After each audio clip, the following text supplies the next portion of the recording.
To be very honest, నేను ఈ పాటకి నేను మీనింగ్ వెతకడం మొదలుపెట్టిన తర్వాత నాకు పుష్ప 2 మీద గౌరవం ఇంకా తగ్గింది. On that note let's discuss.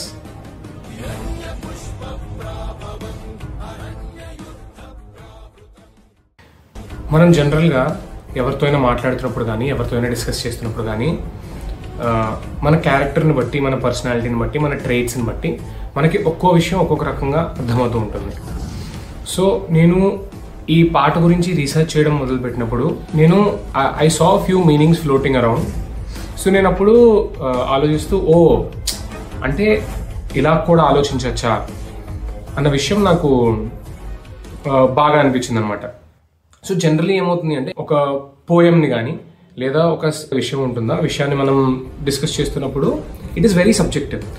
So that is the beauty of poetry. It is very open to interpretation. ఇప్పుడు అయన్నొద్దు, పాయింట్కి రా. హిరణ్య పుష్ప ప్రాభవం అరణ్య యుద్ధ ప్రావృతం కుతంత్రయుక్తం రక్తసిక్తం మృత్యు నిర్యుక్తం. అంటే హిరణ్యం అంటే బంగారం నాకు.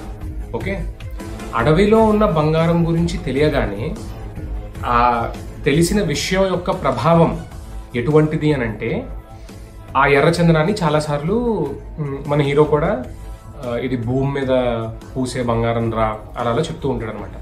సో అదే రెఫరెన్స్లో ఇక్కడ రైటర్ కూడా దాన్ని హిరణ్య పుష్పం కింద రెఫర్ చేశారనమాట. సో అడవిలో పెరుగుతున్న బంగారు పుష్పం యొక్క ప్రభావం ఎటువంటిది అంటే అది అడవిలో పెరుగుతోంది అన్న విషయం తెలియగానే అరణ్య యుద్ధ ప్రావృతం, అరణ్యం అంటే అడవి అని అర్థం, ప్రావృతం అంటే వ్యాప్తి చెందింది అని అర్థం. అంటే అడవి మొత్తం యుద్ధం వ్యాప్తించింది అని అర్థం. ఇప్పుడు ఆ యుద్ధం ఎటువంటిది అన్న విషయం గురించి డిస్క్రైబ్ చేస్తూ వచ్చారనమాట. సో ఆ యుద్ధం ఎటువంటిది అని అంటే కుతంత్రయుక్తం, అంటే కుతంత్రాలతో కూడినది. కుతంత్రం అంటే డిసీట్, మీకు తెలిసి ఉంటుంది. కుతంత్రాలతో కూడినది, రక్తసిక్తం, మొత్తం రక్తంతో నిండింది.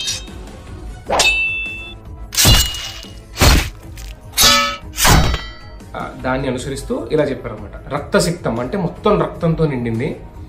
మృత్యు నిర్యుక్తం, నిరంతరం ఎవరో ఒకళ్ళు చచ్చిపోతూనే ఉన్నారు ఈ యుద్ధంలో, దీనికోసం, ఆ బంగారు పుష్పం కోసం అన్నది ఫస్ట్ స్టాంజా యొక్క అర్థం. టు బి వెరీ ఆనెస్ట్, నేను ఈ పాటకి నేను మీనింగ్ వెతకడం మొదలుపెట్టిన తర్వాత నాకు పుష్ప 2 మీద గౌరవం ఇంకా తగ్గింది.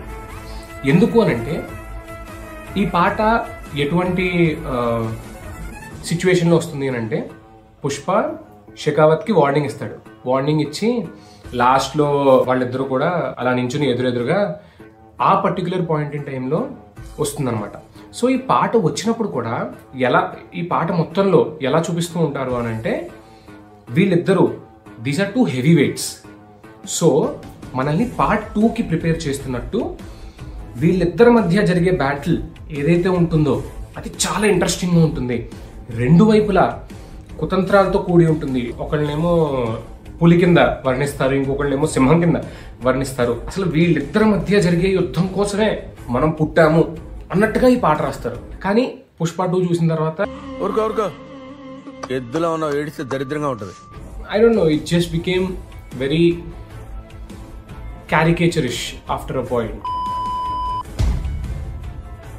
నిరంత విస్మయ దుష్కృతం. విస్మయం అంటే ఆశ్చర్యపోవడం, అంటే ఎంత దుష్కృతం అంటే దారుణమైన విషయాలు అనే ఒక అర్థంతో వస్తుంది అన్నమాట.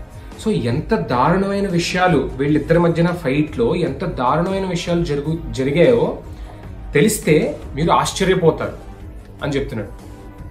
పురస్త్ర శస్త్ర సంహతం అంటే ఇప్పుడు ఏదైతే యుద్ధం జరుగుతుందో ఎలా జరుగుతుంది అని అంటే ఇరువైపులా కూడా ముందర అంటే ఫస్ట్ లైన్ ఆఫ్ ఫైట్ ఏదైతే ఉంటుందో ఆ ఫస్ట్ లైన్ రెండు వైపులా కూడా శస్త్ర సంహితం అంటే యుద్ధాలతో నిండి ఉంది అన్నది అర్థం అనమాట. First line is filled with weapons అని అర్థం. ఓకే, మళ్ళీ నెక్స్ట్ 3 లైన్స్ యుద్ధం ఎలా ఉంటుంది అన్న దాని గురించి చెప్తారనమాట. మళ్ళీ సేన వృత్తం ఛద్మ ఛత్రం శృంఖలా సృష్టం సేన వృత్తం అంటే రెండు వైపులో కూడా డిసిప్లిన్ సోల్జర్స్ ఉన్నారు, క్రమశిక్షణ కలిగిన సైనికులు ఉన్నారు రెండు వైపులో కూడా. సేన వృత్తం. ఛద్మ ఛత్రం. ఛద్మము అంటే సేమ్ ఇందాక మనం డిసీట్ అని లాగైతే అనుకున్నాము, ఛద్మము అంటే కూడా డిసీట్ అనే అర్థం. ఛద్మ ఛత్రం అంటే డిసీట్ అనే ముసుగులో మోసం చేస్తూ ఆ యుద్ధాన్ని ముందుకు కొనసాగిస్తున్నారు అని చెప్పే ఇదిలో వాడుతున్నారు అనమాట. శృంఖలా సృష్టం అంటే శృంఖలము అంటే ఆల్రెడీ నేను ఇది లాస్ట్ టైం ఒక పాటలో చెప్పాను అనమాట. ఇడుముని శృంఖల విచ్ఛేది. ఇడుము అంటే కష్టము అని అర్థం. శృంఖలం, శృంఖల అంటే సంకెళ్లను అని అర్థం. శృంఖలా సృష్టం అంటే ఈ అడవిలో ఈ ఫైట్ మొదలైన తర్వాత ఎవరికి కూడా స్వేచ్ఛ లేదు, అందరూ దే హ్యావ్ బిన్ షాకిల్డ్. ప్రతి ఒక్కళ్ళకి సంకెళ్ళు వేసినట్టు అయిపోయారు. వాళ్ళు చేద్దాం అనుకున్నది చేయలేరు. వాళ్ళ యొక్క సేనాని ఏదైతే చెప్తాడో అదే అందరూ కూడా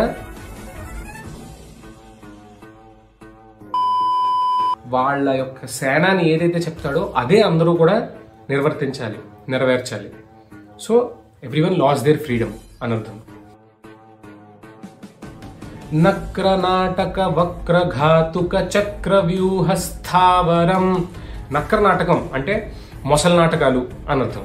మోసం చేస్తూనే ఉన్నారు అని అనడానికి ఇంకో రకమైన ఎక్స్ప్లెనేషన్ అంతే. వక్ర ఘాతుక అంటే వంకర విధానాలు అని అర్థం. చక్ర వ్యూహ స్థావరం అంటే మొసలి నాటకాలు వేసి వంకరదారుల్లో చక్ర వ్యూహాలని వీళ్ళు పన్నుతున్నారు. బేసికలీ ప్లాన్ వేసేటప్పుడు కూడా మోసపూరితమైన ప్లాన్సే వేస్తున్నారు అని చెప్పడం అనమాట. రక్త చందన వృక్ష కారణ ఖగచ ద్వంద్వయోధనం. దీనిలో కొంచెం ముందుకు వెళ్తారనమాట. రక్తచందనం అంటే ఎర్రచందనం, ఎర్రచందనాన్ని రక్తచందనం అని కూడా అంటారు. రక్తచందన వృక్ష కారణ అంటే ఎర్రచందన చెట్ల కోసం. ఖగచ ద్వంద్వయోధనం. ఖగము అంటే జనరల్ గా పక్షి అనే అర్థం అనమాట. బట్ ఇంకో రకమైన అర్థం కూడా ఏమొస్తుంది అని అంటే ఖగము అని అంటే ఆకాశంలో ఎగిరేది, ఉన్నత స్థాయిలో ఉండేది. ద్వంద్వయోధనం అంటే డ్యూయల్ అని అర్థం. అంటే ఇద్దరి మధ్యన జరిగే యుద్ధం ఏదైతే ఉంటుందో దాన్ని ద్వంద్వయోధనం అని చెప్పేసి చెప్తారనమాట. ఖగచ ద్వంద్వయోధనం అంటే ఇక్కడ ఉద్దేశం ఏంటి అంటే the fight that is happening between these two. వీళ్ళిద్దరి మధ్యన జరిగే యుద్ధం ఏదైతే ఉందో అది చాలా ఉన్నతమైన స్థాయిలో ఉండబోతోంది. అంటే it is one of the best fights to happen. So దాని గురించి మీరందరూ కూడా బ్రేస్ యువర్ సెల్వ్స్ అన్నట్టు మనకి చెప్తున్నారు అనమాట. పుష్ప 2లో ఇది వస్తుంది అన్నట్టు చెప్తూ వచ్చారనమాట.